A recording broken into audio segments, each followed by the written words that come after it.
All right, everybody, episode 2 of Coaches with Cocktails. It is Coach Tom Skelton over there from some tropical vibe going on. He disappeared behind his beverage and his virtual background.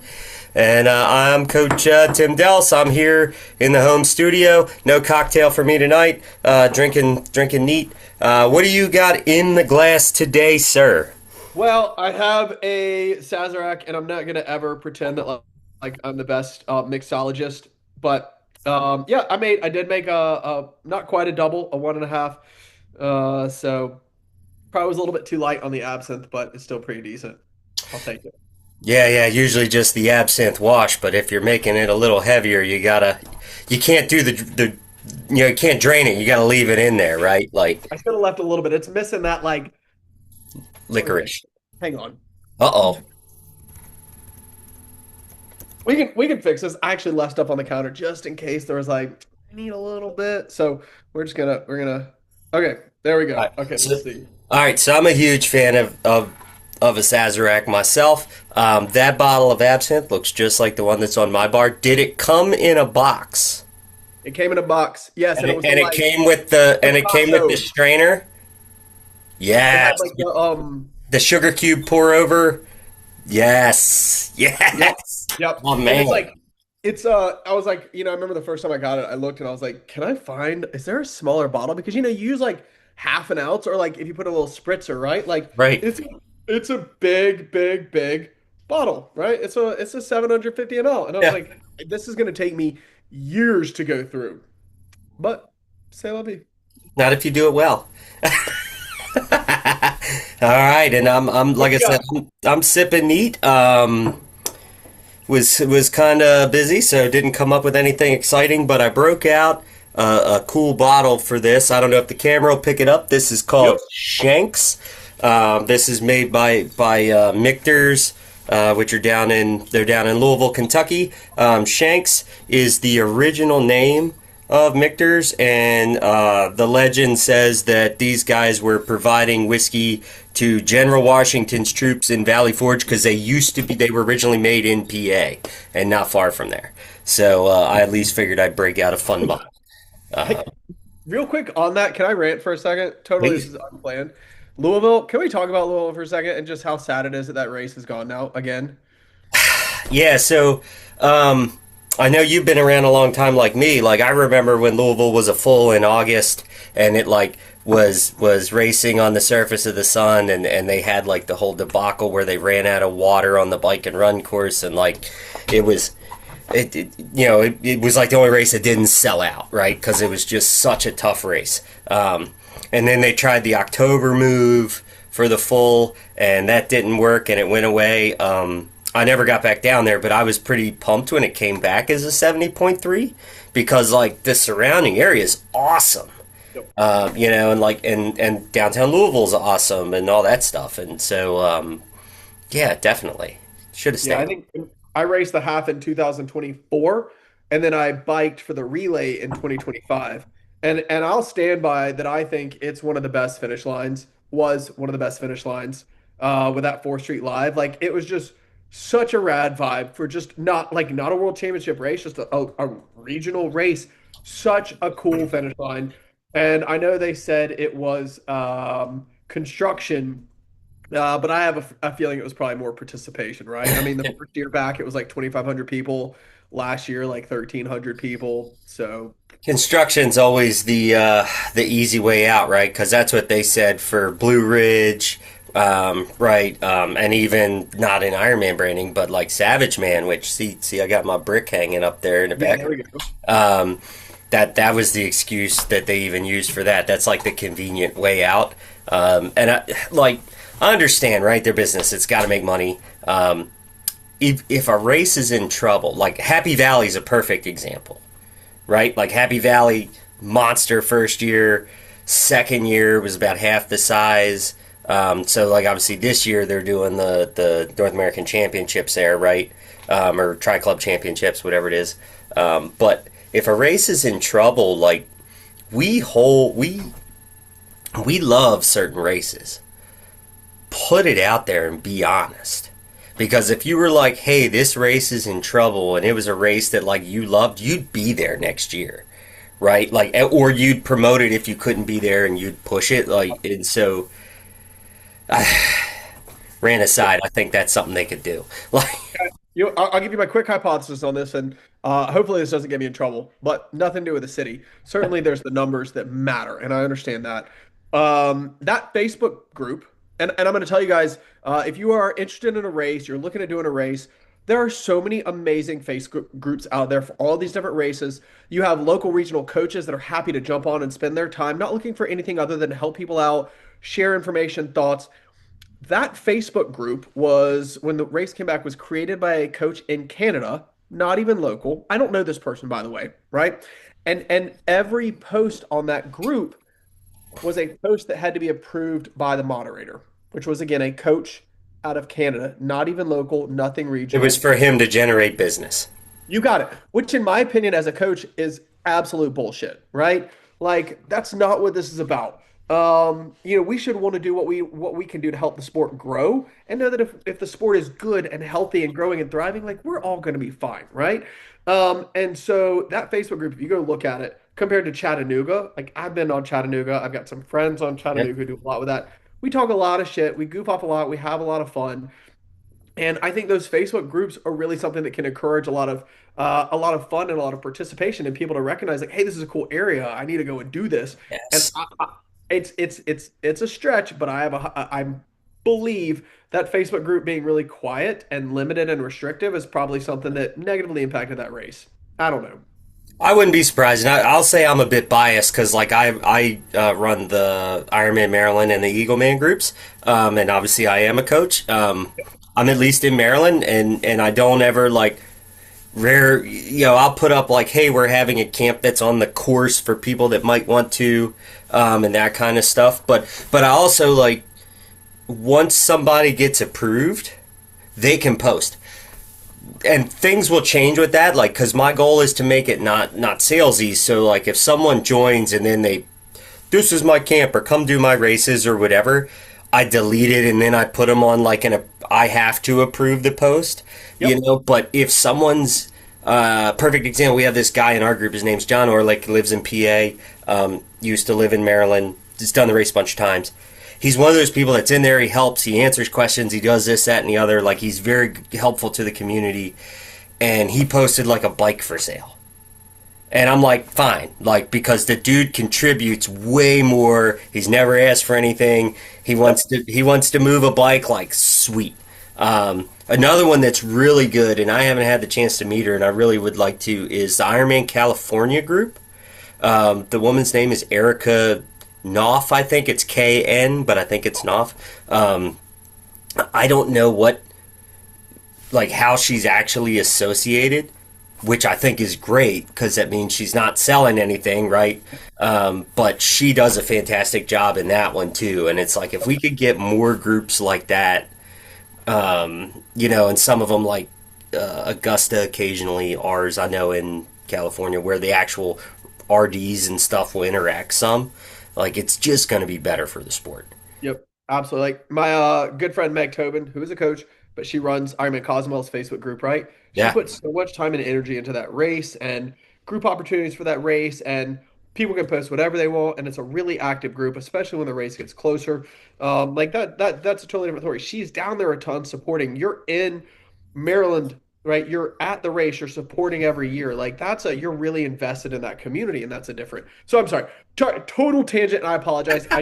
You said the word Louisville, and like my heart sank a little bit, and I needed a vent because I wear my emotions on my sleeves, like my tattoos, I guess. And I Yeah. just okay, we'll move on. Sorry. So I think we have two like primary topics we want to talk about, right? Number one, drafting or Yep. the 12 versus 20, right? It's kind Yep. of a relevant topic right now. Yep. And then kind of maybe some periodization models without maybe geeking out too much. So you might have to like whip me. I'll rein you. I'll rein you in, man. I'll tighten the lasso up, but I'm gonna throw a curveball because you didn't know Okay. this was coming, and I think it'll be fun because like our people know us, right? Like our normal people that we interact with daily and in our groups and all that stuff that we coach with. Um, but we're trying to reach more than just our parents and our friends here, right? So Yeah, I mean, our moms watched it more than twice because we had like over 100 views on the first one. So I don't have that many moms. Maybe, Mom. No, I'm just kidding. Yeah, but all right, tell everybody something about you that's not related to triathlon. Scared of needles. For a tattoo guy. I'm kidding. Oh God, something about me. Not really. Oh yeah, that's a good. Yeah, so previous life. So I've kind of been a coach my entire life. But in a past life, I was a PJ teaching professional, like Class A PJ teaching professional. Was in the golf business. I coached. I actually really wanted to coach at the collegiate level, coaching teams. And yeah, I was a former PJ teaching professional.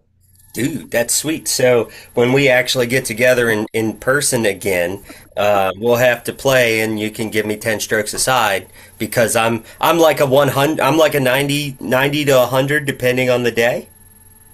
Oh, So what do you well, shoot, like like 75 to 80? strokes. Oh, sorry, sorry. I was Golf, like outside golf, golf, golf, golf. Oh, I, golf. I can only, yeah, yeah, that sounds fair. I'm good with that. Yeah, Yeah, yeah, yeah, yeah. yeah. So we'll Yeah, we'll have to. I still got pretty decent business golf, I'd say. Yeah, Yeah. I, that's I, there you go. Shit with yeah, you, yeah, the polo that's not tucked in, and you're ready, ready bro. to roll. No, man, I'll get out there. Like, I'll look nice. I'll dress the part. Like, I want to look good, Oh, and I- then if you I'll. come up here, dude, I live out in the sticks. We have people that play it. Our public course is actually pretty sweet. It's not long. If you play the tips, it's like 66, 67. So like it's a solid course. Yeah, yeah. But we'll have people that play in like jeans. Like Oh, we but should get out there. We should get out there and go play. We should go do speed golf. Which, by the way, the speed golf guys were actually at Endurance Exchange in Florida. It's really yes. interesting. We should go do some speed golf, but we should do it in like a wife beater and a speedo. Greasy, yeah, got to sweat it up. I got my Maryland flag speedo that I always wear for the underwear run. So yeah, we might not get kicked out, but we might get shot. Hey man, we might get some fans. All right, all right, all right. What about you? What's a fact people don't know about you? So mine's actually obviously sports related too. So my background is actually in auto racing. So I started racing go karts when I was 9, 8, 9, and actually spent like years traveling the country racing on a national circuit. Won a bunch of national races. I raced against some guys that went on to be professional race car drivers, like Marco Andretti, Ryan Hunter-Reay that raced in IndyCar. A guy Lost Naschenbach who raced in IMSA, like sports car racing. And so now, well, during COVID, some old friends got me into sim racing. So what the race car drivers use for training in the off season, and I have like a full simulator set up in my office with like wraparound monitors and a full cockpit and stuff. And we just did like a virtual 24 hours of Daytona this past weekend. Are we gonna get drunk and start talking about Nuremberg times? I mean, no, because Nicky Lauda was right. They never should have went off in that race in '72. Hunt was wrong. So I don't think so. But it's funny because I live about an hour from a track called Summit Point, Uh-huh. which is in West Virginia, and it's on the sim, which I thought was awesome because I'd done like maybe 10,000 laps there in real life, and I got on there with my buddies and like just cooked everybody, and I'm like, oh, it does translate. And so every time it shows up on the schedule, I'm like, chalk it up to a win, baby. Like Let's go. today's gonna be a good day. I love that, man. I love it. That's awesome. Yeah. I definitely I love wrenching on some cars and Yes. definitely have some dreams on having a project little track autocross car back in my Oh, garage. that would be sweet. Yeah, this is Yeah. this is our car that we ran in the virtual 24. We It ran a is super fun. prototype Oh, car, oh um, yeah. and we finished eighth. So we had Nice. ourselves a pretty solid day for a bunch of old farts behind computers. Uh, I all right, love it, man. Okay. triathlon. People are like, yo, Oh, shut the fuck up about this car stuff. Sorry, Yeah, we're gonna like not gonna go on YouTube now or something. dude, Oh, I could talk about that all day. It's the only thing I could talk about as much as this sport. All right, so we're gonna kick it off with some talk about the draft zones. There's been some active testing going on. Ironman and Race Ranger and what's the arrow dude? What's his name? Gravline. Um, Let me make sure I get his name right. Mark Gravline, who's yep. like an aerodynamic expert. And they've been testing different draft zones at 12 meters, 16, and 20 meters to see what would be the best for a potential rule change for racing. We covered it very briefly on our last one, but they've actually done some testing, and there's been some social media posts by some pros and some experts and stuff like that. You're a little more well versed than I am on this, so I'm going to let you cover it. Yeah, so first off, I think one thing that's important, a lot of the posts have been about trying to create more equality in the sport, right? And I say equality, this is from like a competitive standpoint. There's been a lot of posts people talking about like, well, this is good, but the swim should be double the length so that it's equal distance. My opinion on changing race distances is like that is a totally different topic, right? Our sport is what it is. The Yep. distances of the sport are what it is, and I get it, and I understand like a 2.4 mile swim versus a 4 hour bike, right? A 45 to 50 minute swim for the pros, maybe a 55 minute swim, right? Versus a 4.5 hour bike. It's very different, but that's just kind of what it is, right? From a distance of the race, like that'd be like if we were to go and say, hey, we're gonna go to curling, right? And that's the one of the on the ice, right? Yeah, And yeah, ice we're sweeping.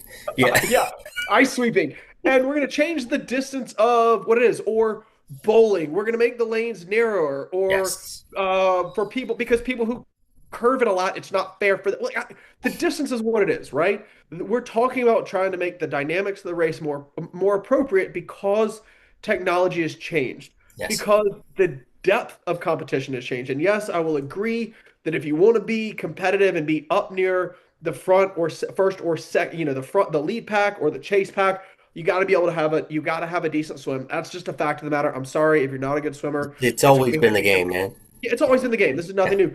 But the drafting piece of the puzzle I think is really interesting because and so for those who are watching, certainly from the pro level, something you need to understand is that as age groupers, we have it really good, right? If you pass somebody, you can come up right behind somebody, you can pass them, and then you can slot in, right? So if there's people Yep. up the road, even if they're 12 meters out, right, you can kind of slot in, move up, slot in. So you kind of can have this, you could pass 30 people staying in this really solid draft zone where the pros, it's a little different because when they want to make a pass, they can't slot back in. If there's seven people in front of them, 12 meters apart, they've got to make a pass on everybody All of them. and Yep. on all of them. And I think that's an important piece of the puzzle to keep in mind. So, from a race dynamics perspective, we do have to keep that in mind. From us as age groupers, 20 meters, this is a whole different ball of yarn, right? I think, man, I don't even know if we want to go down that rabbit hole, right? So, my opinion at the end of the day, if we know that there is a significant draft benefit at 12 meters. Yep. Bottom line, 100%. especially at the speeds, these guys are racing 30 miles an 24 hour. to 28, 30 miles Yeah. per hour, right? Depending on the race distance. It's a huge draft, even at 12 meters. Even at 20 meters, there's still a draft benefit, right? I would argue, and I think Ben Canute responded to somebody on a post that I was reading. And, this person, someone was saying that the 20-meter draft rule would make the races less dynamic because people are more apt to sit in.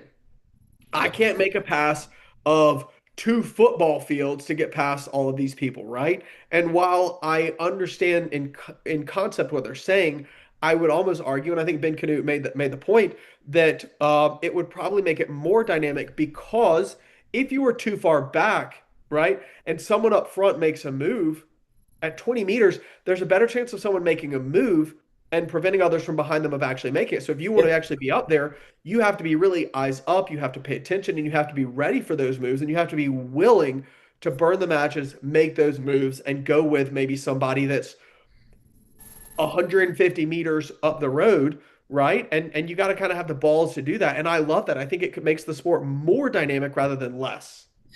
I would agree. It increases strategy, right? And strategy is good because strategy equals good racing.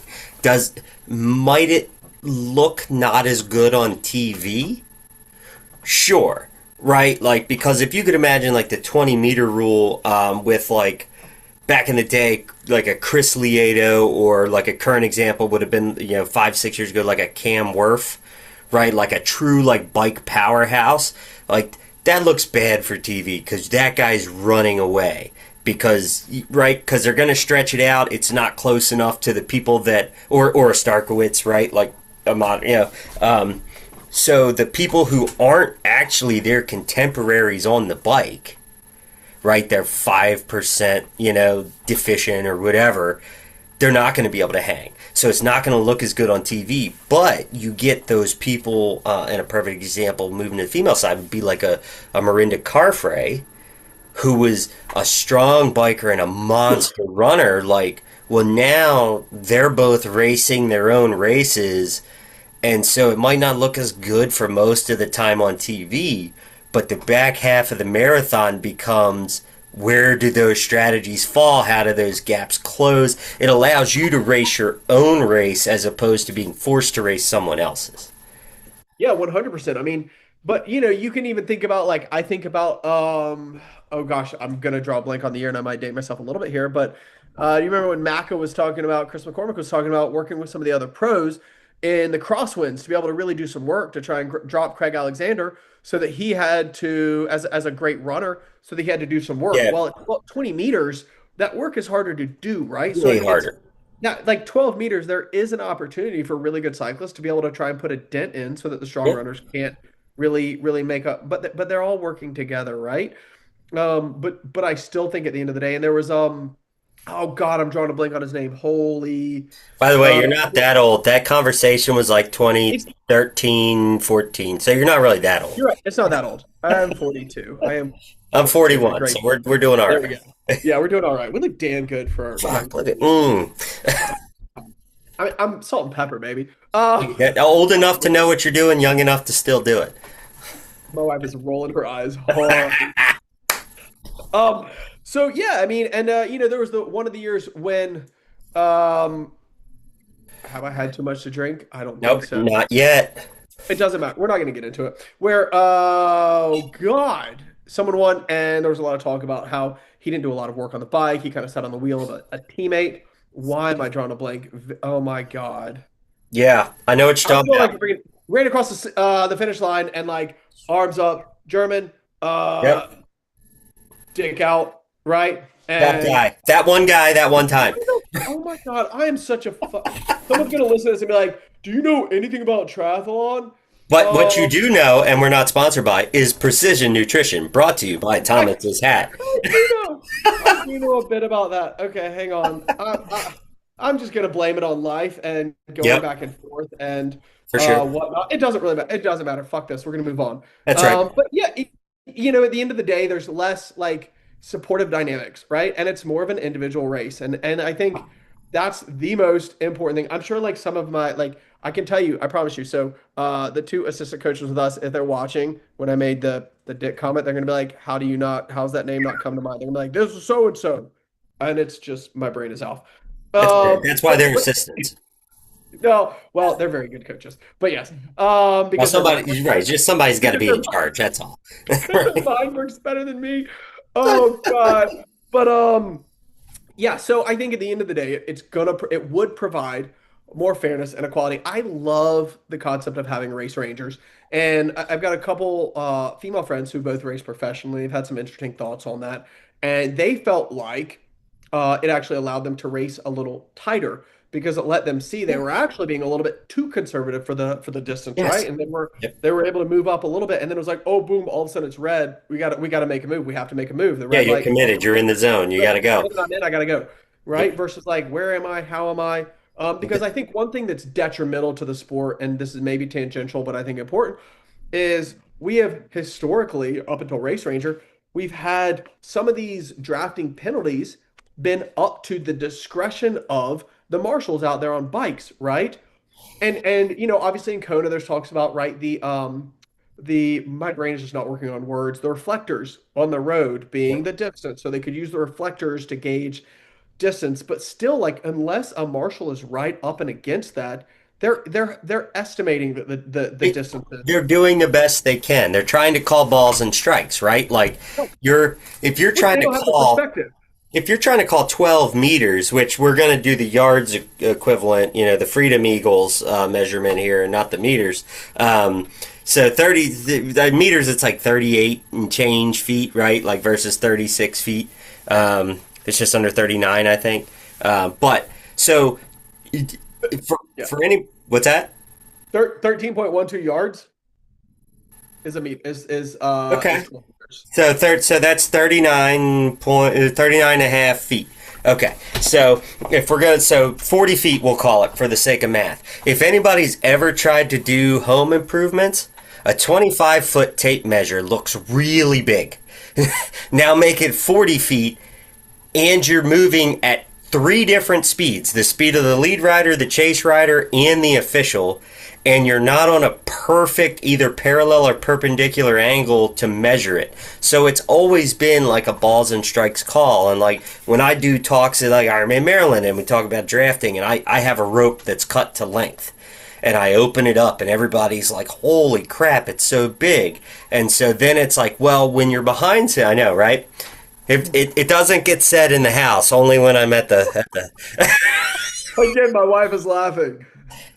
Well, yeah, but she's laughing with me, not at me, right, Linz? Yeah. Yes, she gave me a thumbs up on that. But so I'll tell them like find a mailbox or a driveway and count to 5, right? Like you're trying to give some kind of a rough, but that's all it is rough. And Race Ranger, takes that away. Obviously, it's too expensive right now to implement in age group fields, but it can be a case study to make the pro racing better and then see if there's a way to extrapolate it out. I think the one year they used it across the field in Roth, right? I think for age groupers and everything, but like it's a big lift, but it's a good one to make.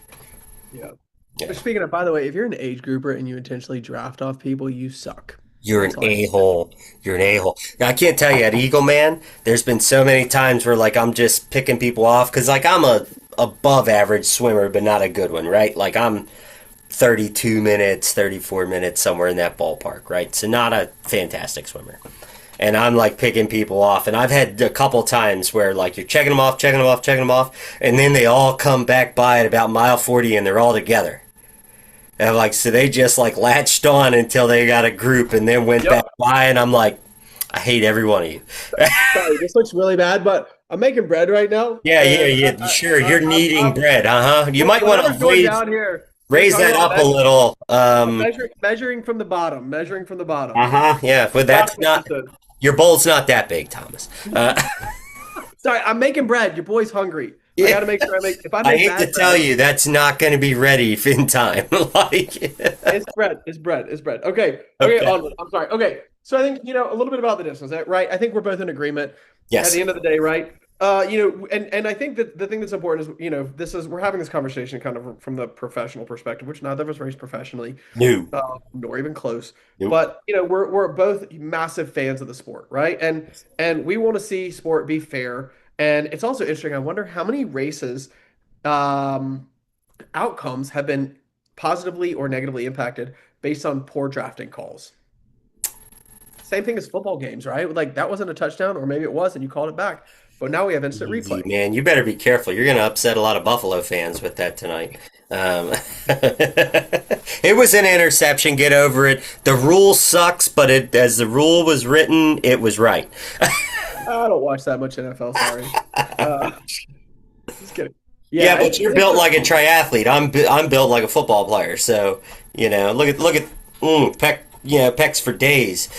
Bro, these things are thick, boy. Aren't they? Okay. Yeah. And now that people are tuning out, no, I'm just kidding. Yeah, now that everybody thinks we're about to either do positive body positivity or shaming, we're going to move to the actual topic. This is about to become a subscription podcast. Dude, yeah, hit us up on our Patreon for exclusive member content. We don't have one. No, It's an OnlyFans podcast. I'm getting Yes, yeah, sponsored but by. it's like ceiling fans. Yeah, I tried to strip one time for bus fare to get home, and I had to walk. It didn't go well. So Surprise. No, I'm just kidding. Okay, okay. All right. So yeah, I think we're both in agreement on this one. I think yes, it's a really important topic. I think more is you more. know, and the more the sport continues to progress, because right, like evolution progression's important, the more this is going to become a really important topic. And I hope it's something that doesn't just get swept under the rug. I hope it's something that it isn't just like lip service, right? For us, it's, oh, we're trying to do something. Oh, we couldn't quite make it happen. I think for the sake of sport, I think for the sake of the professionalism of the sport, because I think the sport still needs to evolve from a professionalism side, especially when we look at what the prize purses are. Um, it's a really important topic for the professionals to be able to race and earn a living, and I hope it's something they continue pushing through. Yeah, That's and get it solved, make it right, and then in 3 to 5, it'll trickle down to age groups, and we'll all benefit, right? The athlete experience overall will benefit. yep, absolutely.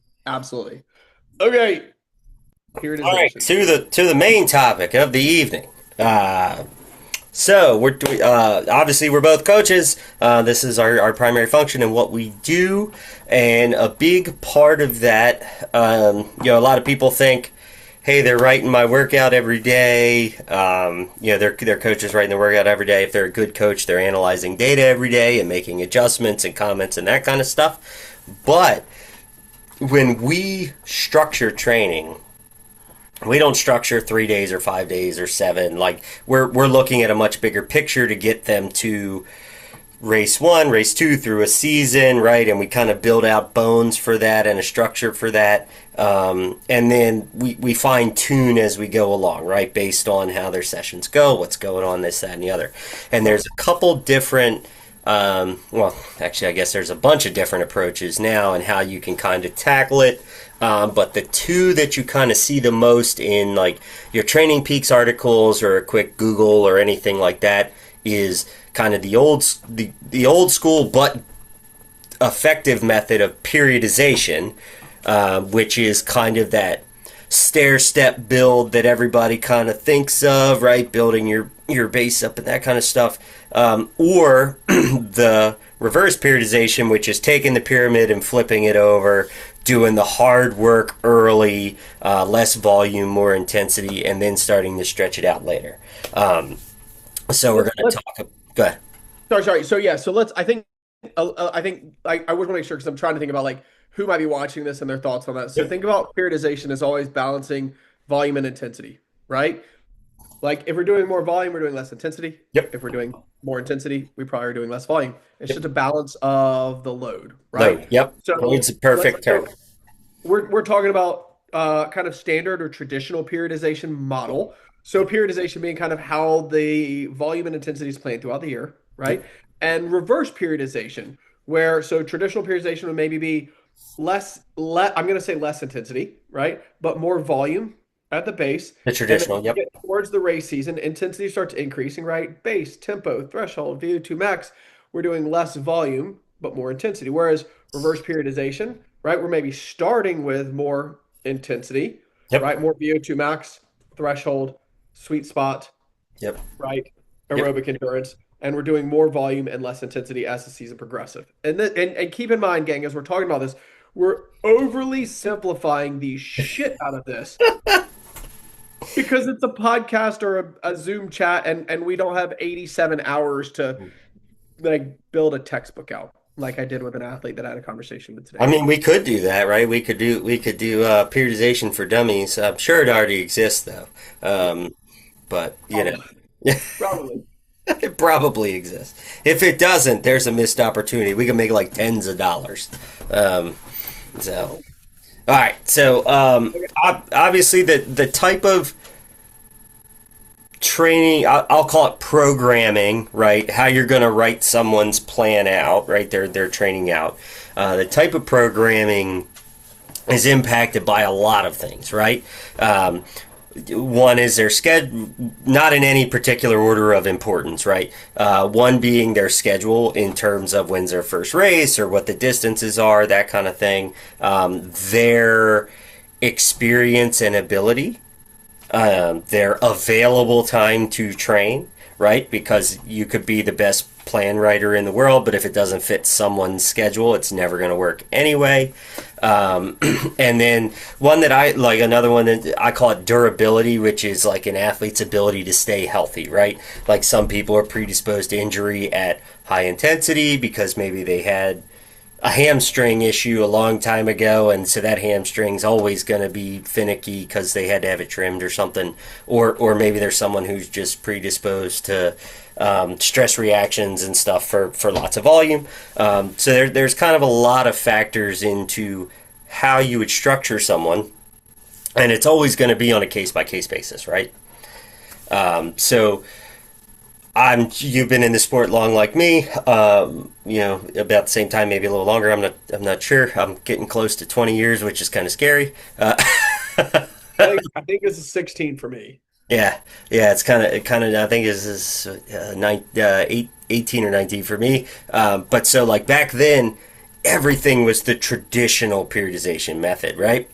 And so was every marathon plan you ever saw, or anything like that. And we all wondered why we had 50% of our friends that got hurt when the long runs got up there because they were trying to build everything out at one time and this, that, and the other, and it was a whole other mess. But when you are doing kind of your, for the lack of using a Training Peaks plan, your annual training plan, your ATP for an athlete, what are you looking at in determining what type of approach to take? Yeah, and this is great. So I actually had lunch or like coffee this morning with one of my athletes, and we sat for about 2 hours because he's very inquisitive, wanted to learn, and had lots of questions because he's a good athlete. He's grown to develop a lot, and he had some thoughts. He was like, "Hey, the last 2 winters we've kind of done. For the last 2 winters, we probably with him probably worked on more of a reverse periodization kind of model, right? Whereas this year he's more fit. He's grown and he's developed a lot, and we're probably working on a little bit more of a traditional periodization model. We're not doing as much intensity, right? We're really working on just kind of shifting his curve for simple terms, right? And so I think, yeah, at the end of the day, I want to look at, what is the athlete's training history, right? How long have they been training? What kind of adaptations have they made? Where is their current level of fitness, right? Because as we become, look, if we're being completely honest, the less fit and the newer someone is to sport, the easier adaptations come, right? They get those newbie gains. There's low-hanging fruit everywhere you look, left, right, up, down, behind you. It's consistency. Just consistently train, and you're Yeah. going to gain for years. For years, you're going to gain. 3, 4, 5 years, as long as we keep you healthy and keep you consistently, Yep. right? Like keep mostly easy, add some spice every now and then, and stay healthy. Like you're gonna make gains for years, right? But I think as athletes evolve and grow and become more fit, and depending on their race goals, right? Someone trying to finish an Ironman versus trying to qualify for Kona, the goals are very different. So the nuances and specificity around how you're developing those athletes matters a little bit more. When are their key races, right? If it's a March, April key race, I'm like, oh God, especially in North America, I'm like, you're killing me, Dude. right? Like for us, like our athletes that want to go and do Ironman Texas, right? Ugh. Like, look, End of I've got, April. yeah, it's a horrible time. Now, look, if it's someone who lives in Texas or maybe lives in Florida and has warmer weather year round, it's easier to kind of do the kind of work they need. If But there's all of these considerations that really have to be factored in.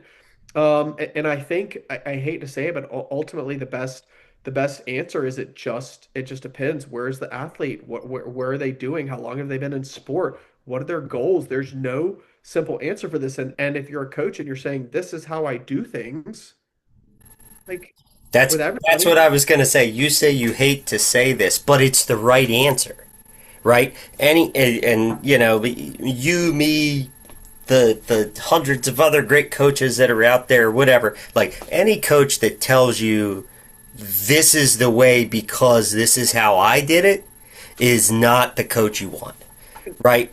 They and yes, you want your coach to have experience and maybe they raced at a high level and whatever, and those are that's good experience that can translate, but it can't be concrete, right? Because every athlete is different and you need to treat them all differently and you need to figure out what works for them. And sometimes there's a bit of trial and error. You might, hey, we're going to try this approach and they either show up to race day flat or maybe they come up with an injury, which if you train long enough, it happens, right? Like that kind of stuff. But they need to be willing to then pivot off of that and say, that's not what's working. Let's now try this. And I think, as a coach, we can't just say, yeah, this is how I do things, right? We have to, like, it's the scientific method, right? We observe, we have a hypothesis, we need to test that hypothesis, and we need to observe the response, right? And when you see something that works with certain athletes, it's like, great, cool, this is working in this situation. And then I like this athlete is a perfect example. Like he's made good gains. Last year was a decent year for him, but he didn't grow and evolve the way I thought he could have. I thought he could have done better. And it wasn't on him. It was like he responded, he did well, he raced well, but I was like, God, I think I know he can do better. And I saw some workouts that didn't have kind of the feedback or the response that I wanted. And I was like, I think there was a piece missing here that could have allowed this piece to be better. And I think and so, we're I kind of like to think of myself as a little bit of a mad scientist Yep. in having to sort, analyze, figure out what's going on. And one thing that, we talked about this morning, right? So we're talking about an annual training plan. I wish USAT, so I love Training Peaks. Been on Training Peaks since 2011. I think it is the best of the best platform out there Yep. for what I like to do. I do not do an annual training plan for a single one of my athletes. No, no, no, Um, not through their thing. Like I build out a base, like kind of a concept, but their ATP is so rudimentary. And I agree. I love them. I think I got on them in 12, so a year after you. But it's like you are so limited in what you can do with it, and it's rigid. Once it's set, it's like you're kind of stuck. And if you have to deviate, which you're going to, 100% of the time. your athletes are going to see in that right box, well, it says I should be here, but now this doesn't align, and it just creates like inconsistency, which I don't know about you, but I'm always happy to discuss it with them and be like, I tell my athletes, I'll go as far into the weeds as you want, right? Because not everybody wants that, and I can appreciate it. But it's like, well, now they might be second guessing because it doesn't evolve. You can't go, or you got to spend a lot of time to go back and manually change this, that, and the other, and so like it just doesn't make sense. I mean, this is the conversation we were having at USCT level 2 a couple of years ago. We're talking about building out the annual training plans and how much time it takes to do them. And it's not about time. Look, if I'm going to put time into something and it's going to benefit my athletes, I'm gonna Deal. have to put the time into it, right? Yeah. Done. Say no more, right? But if I'm going to spend 3, 4, 5 hours building out this annual training plan, like yes, there's stuff in there about like specific limiters for the athlete. Certainly it's important. But this concept of like planning out, 2, 3 weeks of build, 1 week of recovery, 14 hours versus 16 hours versus how many hours are we trying to do over the course of the year? None of my athletes live in a bubble. And I would argue that most professional athletes, even though that's all they do, they don't live in that same bubble as well. There's travel, there's life, etc. And why am I going to sit down and spend 3, 4, 5 hours to build out something that I promise you within 3 to 8 weeks is going to be completely Blown blown apart. apart? Yeah, Yeah. yeah, exactly. We Yes. didn't even, yes, we haven't even really gone down to this. We're just riffing about it, right? Yes. We want to talk about this, and it's just I'm not about an exercise in futility. If I'm gonna take, I'm happy to take the time to do things, but I want it to be productive, and hours don't dictate adaptations. No, Bottom no, line, all no, there is. no. And Good. yeah, Sorry. Good. no. I was gonna say, and that's all it is. So I think Yeah. we have to have a concept of where we're trying to go, right? Like you don't jump in a car and just start driving. You jump in the car and hey, I'm in Greenville, South Carolina. I'm driving up to Lake Placid, punch it in the GPS, and it gives me the route, right? You have to know where you're going, and you Yes. have to have an idea of how you're gonna get there. But there could be a road closed. There could be an accident. You have to The be willing to GPS take has stuff. to detour, baby. Right. Exactly. Just Yes. like us, right? And so why spend all of that time for something that I can bet every dollar in my I'll say in my IRA, which I've worked hard to put money into over the years. For all of my athletes, within 3 to 8 weeks, it's going to Never blow up. works. Yep. Yeah. And so I don't know about the way you do it, right? Like, but what I do using Training Peaks is you got that note feature, right? And so if you have it, I have it taught, triathletes are type A, right? They plan everything out a year in advance, most of the time, just a little, right? Skosh. Plan everything out a year in advance. That has changed. It used to be a lot more so because you knew you were racing over a year in advance at X race because you had to go volunteer there, right? So you had to pay twice to race it. But so like you have that season goals. What are we gonna do? X, Y, Z, and you put that into Training Peaks, and I kind of use the note feature to set kind of like benchmarks back to like the starting point, because it's really easy if you're looking at data and you're building stuff out to lose sight of where you are on a timeline. And so like I'll do that, but it's not like, well, they have to be at 12 and a half hours this week with this much intensity and this much this and that, because it's never going to last, because I couldn't run yesterday. My meeting ran late at work, or man, my kids are sick and I got to drop this and I got to. So then it's like, if you do it all, like you said, in 3 to 8 weeks, it's all a mess anyway, and you have to redo it. So it's like benchmarks that, and it's for me, not them. And it's to make sure that I have them on course to be the best possible based on how their actual adaptation and their actual scheduling is going. Yep. Yep. Yeah, so I tend to the what I tend to do, and I love the notes, right? So they're key races. I go and I put a note race week. Yep. And I'll Yes. go back. Yes. I'll go 100%. back. Yep, I'll go back 4 weeks, and I'll say 4 weeks to key Yep. 70.3 Ironman Cosmo, right? Yep. 8 weeks, 12 weeks. And so I typically every 4 weeks, and I go and I put a note in there Yep. because the last thing I want, because I do get very, very hyper focused on what are we trying to work on Right in now. this block Yep. or these Yep. these 4, 8, 12 weeks, right? Because those adaptations are really what allow them to race better. So that's what we should focus on. But I don't want to get so focused on that I'm like, oh my God, all of a sudden we're like 6 weeks out from a race, from an Ironman, and the longest ride we've had is 3.5 hours. Right. Right. Right, right. Yeah, yeah, yeah. Right. Yes. Especially if it's key race, right?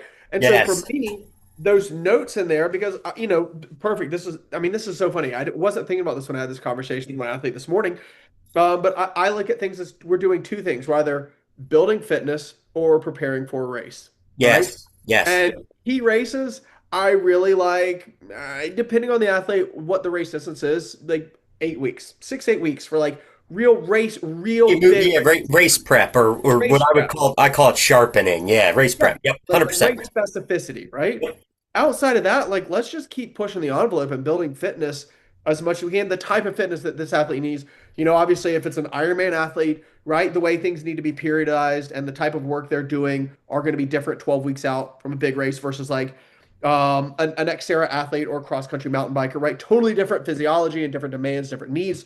And we have to keep track of those. But that's where, for me, I like those notes to keep me on track to know, hey, I'm 16 weeks out. Man, we're in a good spot. I like where these numbers are. Let's push for another 4 weeks, see how things evolve. Maybe another 4 weeks. And then at that point, we're 8 weeks out. We got to dive into some race specific stuff. But we're going to try and push that fitness as far as we can until we got to really tune up or sharpen for the race. Yep. All right. So we kind of went on this other tangent of scheduling and stuff. It does apply, right? But it's less in the separation of the two. So let's say we're going to use that athlete that that hypothetical athlete that's racing Ironman Texas the last weekend in April. So they live East Coast. We'll say between Maryland and Maryland, South Carolina, right? You're in Greenville, so you're a bit west, so your weather's going to be closer to mine than if you were saying like Charleston or something like that. That person, they're coming off September race, right? Typical end of race season, September, October. Maybe they did a 70.3, right? And they're a better athlete. They've been with you for 4 or 5 years. They've been chopping wood for a long time, so to speak. And their goal at Texas is, I want to be top 10 to 15 in age group, right? Which the goals are always right? They're ultimately arbitrary because we do the training as best we can. And then we execute on race day and we let the cards fall where they fall, right? You can't really chase like, well, I want to chase ninth because that's a really good way to blow up on the bike and fall apart 4 miles into the run, that kind of stuff. But you have that athlete that's coming off of a good season. They ended in a long course season, and they're targeting that early season durable athlete, years of training under their belt. Periodization or reverse? Ah, And gosh, why? that early in the season for Yep. athletes here, I'm probably gonna lean a little more reverse, just because it's cold, it's dark, especially on the bike, right? I'm a big fan of intensity on the bike because it's hard to get injured doing hard work on the bike compared to the run, Yes. right? No, Um, yes, 100%. and No impact. It's easy to recover from. You can put more total volume minutes in because the sessions are longer. 100% agree. so, for us, we don't really get outside comfortably until about April, Same right? here. And then Same it's here. still Yep. a little bit chilly. Yep. So I've got a couple numbers that I like to look at. So with testing, I want to see kind of where is VO2 max, where is critical power, FTP, MLSS, whatever the hell we want to call it. Where's fat max, LT1, time To closest to be to. fair though, you're doing this in an actual testing thing, and you're not just relying on your TSS and your fatigue and right and your stress scores and stuff like that. You're Right. doing it legitimately and not falling on the algorithm to tell you what you're doing. Look, I love WKO, but I haven't done any high intensity work right now. WKO says my FTP is 237 watts. Well, we've done a metric shit ton of fat max, LT1, whatever you call it, right? So like from a lactate perspective, right? Like 230, 225, 235 watts puts me at like 1.4, 1.5 millimoles, right? That's not my threshold, right? But because of the work we've done and what the algorithms like calculate in there, Yep. that's what Yep. because of what whatever. So I like to test. I want to know where the numbers are. I want to know where that athlete is. And so those numbers are definitely going to dictate, right? Like we Yep. we want to try and top off fitness, like kind of drive that capacity as high as we can because long-term development, right? That capacity is always a piece of the puzzle. But then like the fractional utilization piece of it, like where is threshold in relation to VO2 max, right? Like 100%. if someone's 100%. yeah, if someone's power VO2 max is 400 and their FTP or MLSS, I like maximum lactate steady state Yep. LT2, but I'm not a big FTP fan. But Um, FTP is just a generalized term most people can understand, yeah, it's there's no scientific basis. Like the scientific basis behind it is dead, right? it's The like standard nomenclature, right? Yeah, It doesn't, exactly. Yep. yeah. And by the way, FTP is not your threshold is not your 60-minute power. That's a whole different topic. Yeah, that's nonsense. Nor is it your 20-minute power times 0.95 or 0.97 either, by the way. Right. It's a metabolic point where you're accumulating like I don't know. Okay. So I want to know where those numbers are, and this is where I'm gonna definitely look on an individual basis. If that athlete's FTP is, let's say, I'm trying to use common terms, right? FTP is 330 watts and their power at VO2 max, or let's say 300 watts and their power at VO2 max is 400 watts, right? We can say, well, this athlete's fractional utilization is 75%, 300, 400, Yep, right? yep. Well, Nice easy numbers. we've got room to drive that 300 up. So really for this athlete this early in the season, we don't need a lot of VO2 max work. No, you do. However, if we haven't touched on that in a while, I think it's worth taking a few weeks and kind of touching on Yes. that to make Do, sure do those a drivers block are do a good. block of 2 or 3 weeks on it and kind of yes. Exactly. But for that athlete, we know it's not a big priority.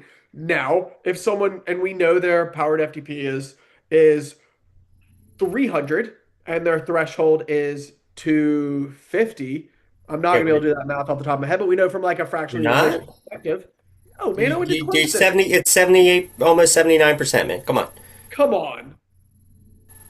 83%. See, I was close. Samsonite. My wife's the math major, not me. Right? I, So 83%, I'm like, yeah, that's a pretty decent spot. We probably can go ahead and do some more stuff to push that top end up for a little while longer. But yes. regardless, for a decent athlete trying to be competitive at that time, they're training at enough of a volume where I'm going to feel comfortable pushing some intensity this time of year. No doubt, absolutely, for that early season key race. And then we can start moving from high intensity to and less volume to lower intensity, more race specificity, and more volume to get ready for the race as the weather gets better. Okay, so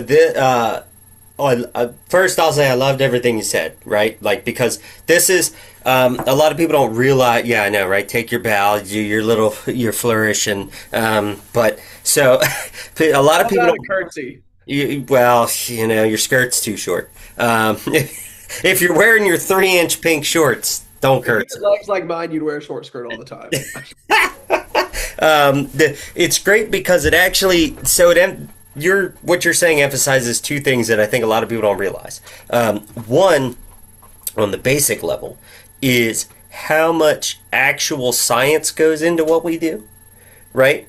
But two, and I feel like this gets missed a lot because you're talking about, yeah, we're using the common term of FTP, right? How many people don't know that there's an actual association between FTP and VO2 and how they should relate to each other and what the relation means for the athlete? Which it helped me pick our topic for next month, which is going to be right down your alley. Tools versus toys, Ooh, ooh. right? How many people do you know that have a power meter and they just look at the number afterwards and there's no relation to it or a heart rate or anything whatsoever? I did an article for Triathlon Magazine Canada like a decade ago on this that was like, is it a toy in that you look at it afterwards and it's just another number because triathletes love numbers, or is it a tool that you use to actually elevate your training and performance? So next month we're going to do something kind of on that vibe because well, unless you come up with a better topic, which you came up with today's topic, so probably so. But in in the roundabout way, Thomas spent 10 minutes saying, even though I gave him parameters, it's still very individualized. But Absolutely, and I think I can't help but look at that, right? Like this is the hard part, right? Like we want to look at we I think as humans, we're always looking to try and pare things down to we're trying to be the group. common denominator, Yes, right?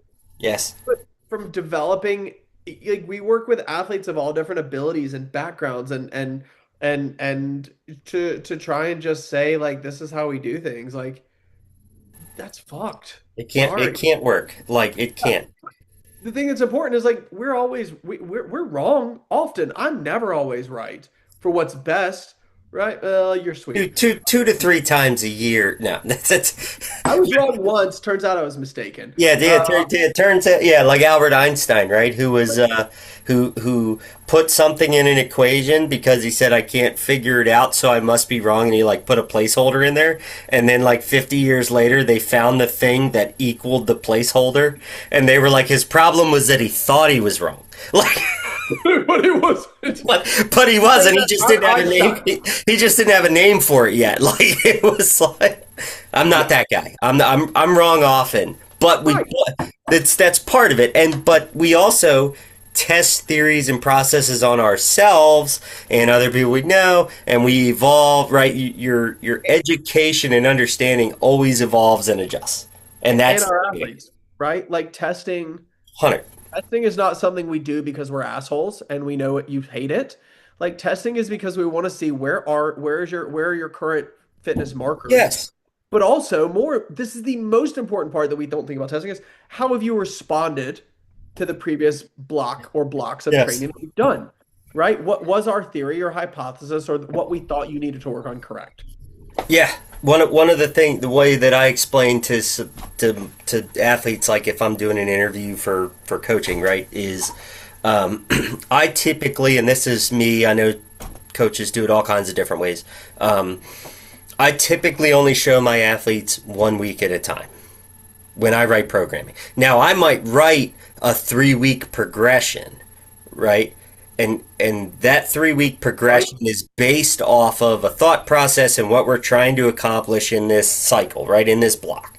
But I tell them like, well, I only show you a week unless they need more, right? Maybe they're travel and you know, but then I'm like, I'm writing this on what I think is going to happen. But I show you a week because maybe you adapted better to this, maybe you didn't, maybe you got sick and had to miss a few days, and now I have to change these things. And so I don't want you to look at it and say, well, in 3 weeks I'm doing this ride, and then that third week you get there and that ride is now different, and you don't understand why, right? Like we make educated, like you said, scientific method. We're making hypotheses and educated guesses and decisions based on our experience and what we think is going to happen with the athlete, but then we go back and we have to tailor and adjust based on the actual results and data that then follow. Yeah, 100%. Like if I've got an athlete doing, let's say we test and we come up with some numbers and we're doing a threshold block and we're working on extending TTE and FTP, right? We're trying to build it out. So like, week one, we've got two sessions that are 40 minutes at threshold, right? With the Yep, intervals, whatever. And then we're going to 50 minutes and then 60 minutes, maybe even 70 minutes. FTP is not your 60-minute power. that's right. Right? That's right. Right? So are we trying to raise threshold or are we trying to build our capacity to hold threshold for longer? Right? Like, but this planning piece of the puzzle is so a lot of athletes, I tend to plan in 2 to 4 week blocks. Yep. I have some athletes who are coaches, and so there's no point in me hiding their like my thought They process, understand. Yep. right? Yep. But I think, my athletes know that like I do plan ahead because I want them to be able to understand what we're trying to do, where I'm going. However, they all know that it is subject to change. So let's say somebody we're doing we're building time at threshold. We're trying to extend TTE, time to exhaustion at threshold. Yep. And the amount of threshold work we're doing is getting longer. Well, if I look and I see someone's heart rate looks higher than I want it to, then I think it should be as appropriate for where their threshold is, even if the watts, let's say they hit the watts good, but I see like the physiological stress from that session is higher than I want it to be because maybe they don't use lactate. I don't have I have two athletes that use lactate Yeah. as a training marker, right? It's expensive to do it. But I'm like, that's too high of a response. Like I may go and shorten the intervals. Pull it And back. I may go drop the watts down a little bit. Yep. And I may drop the watts down and increase the recovery or drop the watt or maybe leave the watts and But decrease the recovery, right? Who knows? yeah. But you just it's always we have to be willing to adapt. Yeah, and you're talking about like you seeing a heart rate higher, than what you think for say threshold wattage, right? It's winter, you're riding Zwift, or TPV or whatever. Oh, well, that's the wrong end. Can we? Yep. Mm-hmm. Yeah. Sorry, So, this is weird. This so, is so, weird. so we have a black cat too. What's your black cat's name? Well, we have four cats. What? No, what's that one's name? That was Banks. He was Ah, named geez, after you went full Sanderson sisters, huh? my wife is loving it. That is her favorite Halloween movie. Absolutely. Mine too. So was she born in 1984 like I was? She's a she's Be an careful. 88. She's an 88 baby. Holy cow, dude. Yes. So yeah. She's But older than me. okay. So she was like 4 when it came out, or 5. She doesn't even know. It came out in 1993. It's past her time. That's She nostalgia. was she was 11 when it came out. She's older than me. Okay. So yeah. So I found a My black God, what a the black cat on a run little over 2 years ago. I was running in December. It was rain. It was like 40 degrees and raining like crap weather, and I was just about done. And I hear this mew up in the trees. It's a little tiny, probably like 10, 12 weeks. Just sopping wet, looked pitiful as probably I did running. Um, and so I brought her in, and then it's like, well, you go through all the, what are we going to name the black cat? And it was like, Binks, nope, can't do that because everybody names their cat that, even though like Hocus Pocus is part of my Halloween tradition. so high. Being from Baltimore, we settled on Raven. That's good. I like it. Yeah. We settled on Raven. We okay, so I'll give you it's super quick. We have the first one that my wife found. She found it on Cinco de Mayo. We named Please, we Hispanic named name. her. Come on, give me a good one. So there's a great restaurant in Greenville here called Willie Taco, Okay. and we called her Willa for Willa Taco because it was Okay. one of her favorites. So her name is Okay. Willa. Willow Taco. The second one, we thought she needed a friend, so we went to the Humane Society, which is just around the corner from here. We Yep. got a tuxedo, black and white, and his name is Beans, Black Beans, right? Yep. Willow Taco, Black Beans. We call him Yep. Beans. Yep. You're making a dish. Yep. Yep. Then the third one was literally after I left the corporate world. It was on the Swamp Rabbit Trail in Greenville. I found him. There were four babies that were all like sitting on the side of the trail. There's an old dude sitting there. I stopped when I was biking back home, and I was like, "Hey, dude, are you okay?" And he was like, "Oh, there's some baby kittens here." And I was like, "Well, let me see if I can grab one." I grab one. I pick it up. I send my wife a picture. She texts me back, says, "Don't bring that thing home. We already have enough mouths to feed. You just left the corporate world." I promptly shoved my phone in my jersey pocket and ignore it. Didn't hear Side nothing. note, I did go to pick up a second cat. It bit me and scratched me, and I was like, okay, it's fine. A couple days later, my lymph nodes and my armpits were swelling. And if you didn't know, cat scratch fever or cat scratch disease Is is a it's very real? real thing. It is a real thing. It's not just a three Yep, chord song on the guitar. Uh, yep. I was real bad off for a couple days. And then our fourth one is whiskey. Shocker. Great name, right? He was our porch pirate. He's a tuxedo. I fed him on our porch for about a year and a half. We had a big snowstorm, and I was like, Lindsay, I'm bringing this cat in. She's like, I don't think that's the best idea. And I was like, I hear you, and I love you, but I'm bringing this cat in. I slept in our guest room on the floor because he was freaking out, meowing. I brought him in, didn't know what was going on, and now this is the most grateful cat. He's got like a BB in his hip. He has cat AIDS, but he is, and true story. He's feline, FIV or whatever. yeah. He is the sweetest, coolest, most loving cat. He's so grateful. He doesn't try and go out at all. Like, yeah. So we have four plus the two bird dogs, which like to sometimes try and chase the cat. I don't know. We have a zoo. I would have goats and pigs and cows and whatnot. We just don't have it over Yep, here. yep. So we have three. We got Raven, who's the youngest. We got one who showed up on our back deck about I don't know 3 4 months after we moved here, and he kept peeking in through the sunroom or through the sliding glass door. So he is aptly named Peeper because because he was My a wife calls me that too. yeah, well, that's because you're also a peeping Tom, just like he was. So we got Peeper. He's big honking gray guy. We got one from the shelter as well because we had already had two and they had passed, and so he needed a friend, right? So we went to the shelter and got one whose shelter name was Zep, like the cleaning supplies, ZEP, and she was kind of wild and all over the place, but she has like these crazy green eyes.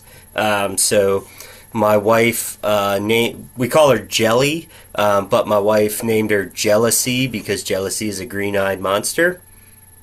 So she goes by Jelly, and then we have Raven. So we got three.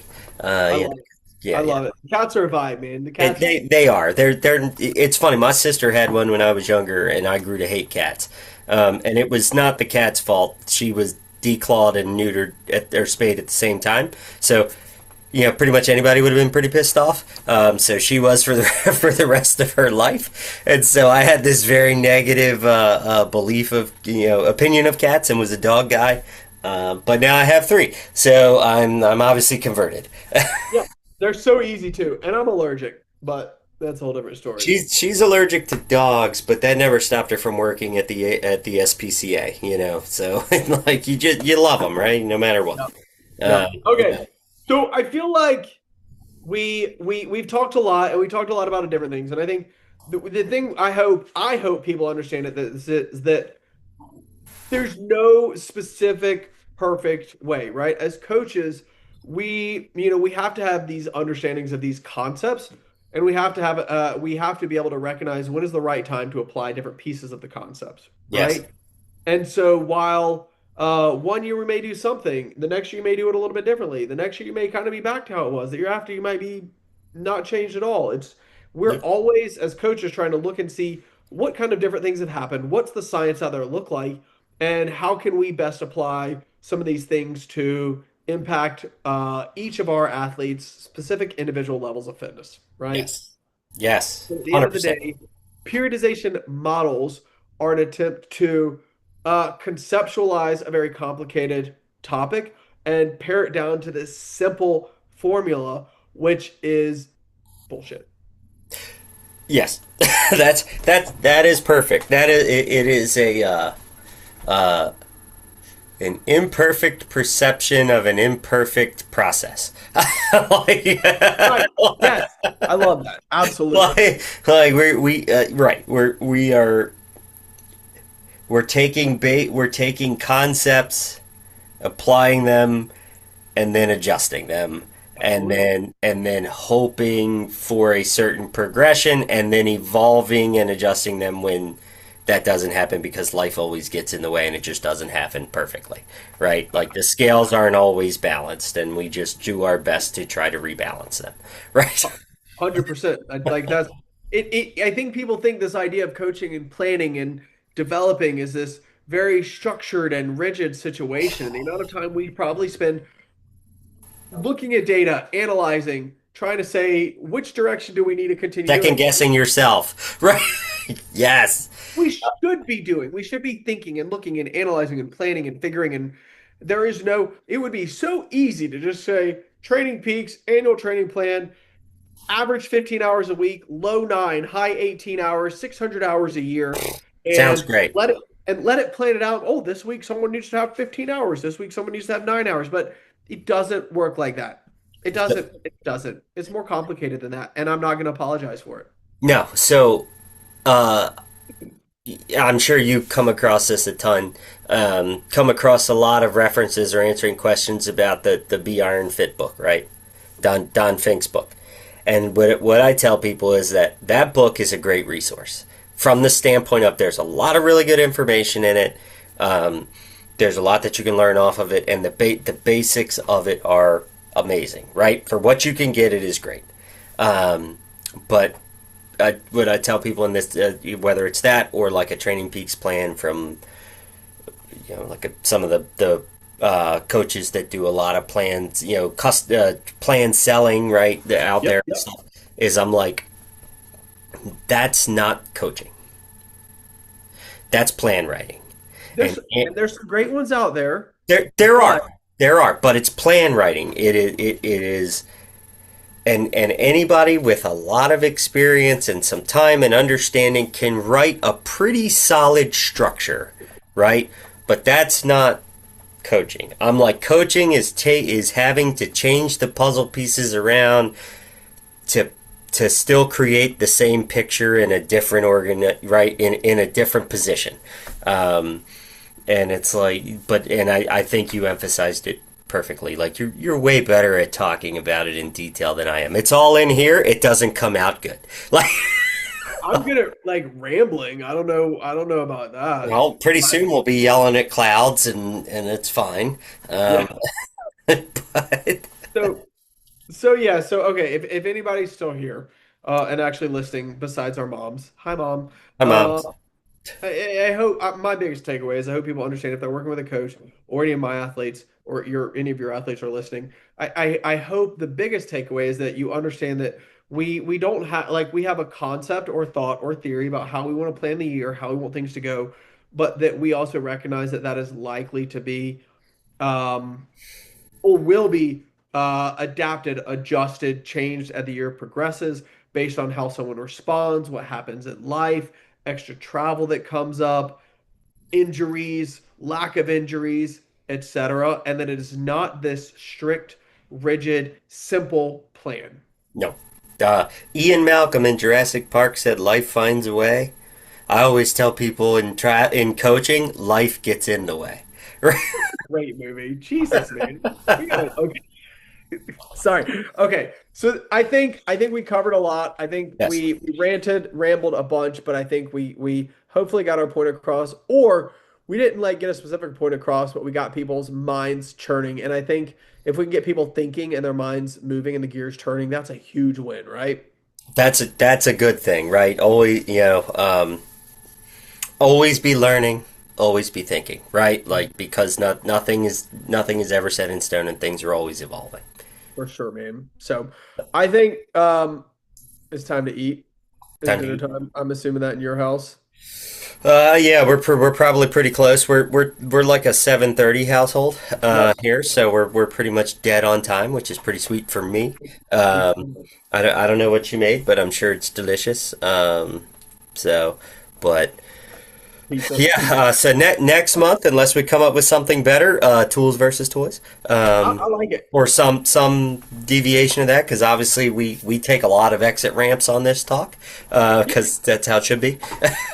So if you're watching this and you happen to have any tools that you like to use or toys Yes. that you like to use, whatever you want to call it, if you're watching this on YouTube, give a comment or shoot either Tim or myself a message on Instagram. Let us know kind of, hey, this is a piece, a tool or toy or something I use that I'd love if you talked about because we want to make sure that we kind of talk about things that you are interested in. Honestly, we want to talk about shit we're interested in. Like if we're gonna take the time to do it, that's really all I care about. That's But I'm kidding. I'm kidding. Shoot us a message. Let us know, hey, could you talk about this? Where it's a core sensor, power meter, lactate, Nick's biosensor. I don't care. We nerd out on all this shit. that's right. But let us know so we can make sure to talk about it because I think there's good points or good things out there. Yes, and that's why Thomas is here because he's way better at social media and content than I am, and he's gonna hopefully keep this podcast going past two episodes. So We already have the third one planned, man. that's true. We at least got one in the hopper, so we're ahead of the game for new people. But yeah, thank you everybody. Thank you, boss man up top, Thomas. I hope you're as warm as that guy on the boat behind you. Keep your glasses full and your training fun. That's the slogan, man. You just nailed it. All right, let's go eat. And we'll see you all next month. We'll get this out soon to y'all. Everybody, have a great night. We'll see you much next month.